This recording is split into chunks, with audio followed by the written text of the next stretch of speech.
काय लावलंय हो इकडे रोजच्या रोज काय लावलंय या रोडवर? अरे लोक परेशान होऊन चालले तर लोक इथं.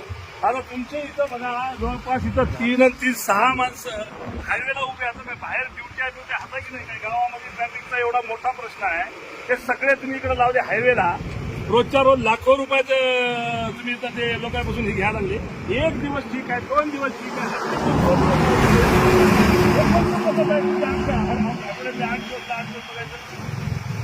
नाही हो, असं नाही. हे लोक इतके हलकटपणाने बोलायला ना, लोक म्हणाले हे काय लावलंय म्हणाले धंदा सगळा. असं नाही हो, हे बंद करा बरं बाबा, बिलकुल बंद करा. उद्यापासून नाही दिसले पाहिजे तुम्हाला. काय मला सांगा, तुमच्या इकडे काय उमरखेडमध्ये काय सोनं चोरायला यायचे लोक? काय कशासाठी आहे मोहीम मला काय लक्षातच येईना. नाही बिलकुल बंद करून टाका साहेब. उद्यापासून तुमच्याकडे वाहन नाही दिसले पाहिजे मला बरं का. लय परेशान व्हायला लागलेत लोक घेणं. महाराष्ट्रात कुठं नाही, आपल्याच आहे. काय पद्धत आहे?